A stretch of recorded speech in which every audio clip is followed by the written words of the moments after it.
Next tweet is from Rad Ramon Jr., and he asks, what got you into politics and why did you become a libertarian? Well, I was born a libertarian. I think everybody is basically born a libertarian, and we beat it out of them. You know, the conventions. You have to conform. You go to government schools. You go to government education programs. But I think basically, I think a 2-year-old shows libertarianism. You know, they're on their own, and 4-year-old and teenagers, they're very independent, and they believe that they would like to run their own life. But of course, maturing and growing up means that you have to have guidance. And there's a big difference between no guidance or having guidance by parents and a community and a church or somebody to guide you. So it's a thing that I came around to believe in this. I got introduced really into politics through economics. Even though I was in medical school in different places, I also became fascinated with economic policies, came across this school of thought. It's called the Austrian School of Economics, found it very intriguing and answered so many questions. Although it's a minor school compared to the others, it's a major school when it comes to ideas and correctness. And that is why most people who watch this program know very much about what Austrian economics is all about, and free markets. And I think that's beneficial. But I got involved, especially with the monetary policy, and I read a lot about what would happen eventually with the Bretton Woods, which was the pseudo gold standard, that it would collapse.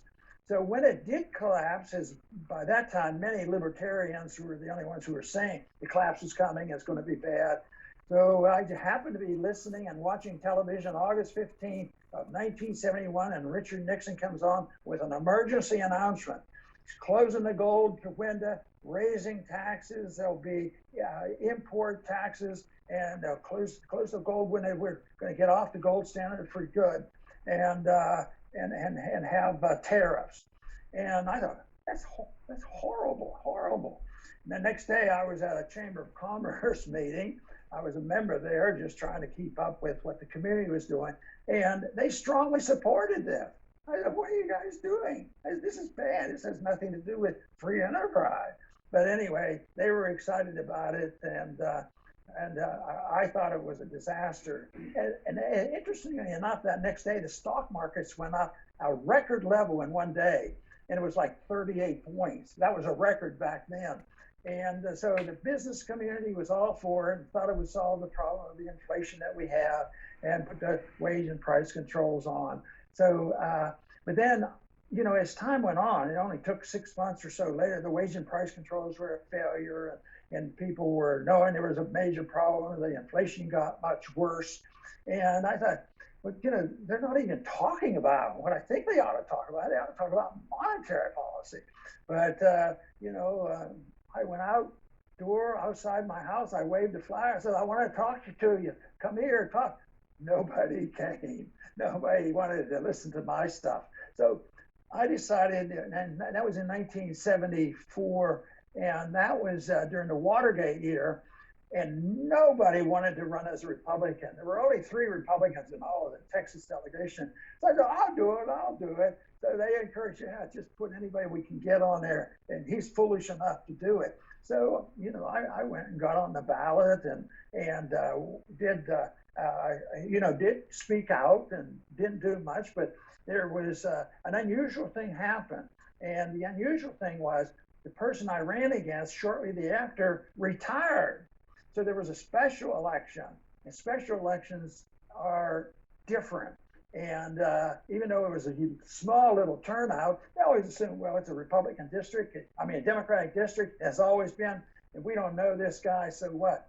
But things came together. There were more people that agreed with what I was saying, and we won that special election. So that's how I got involved. But I kept telling Carol, my wife, that I said, she seemed to be worried about this because she said, if you might win. And she said, this will disrupt the whole thing. You're in your medical practice, you're doing this.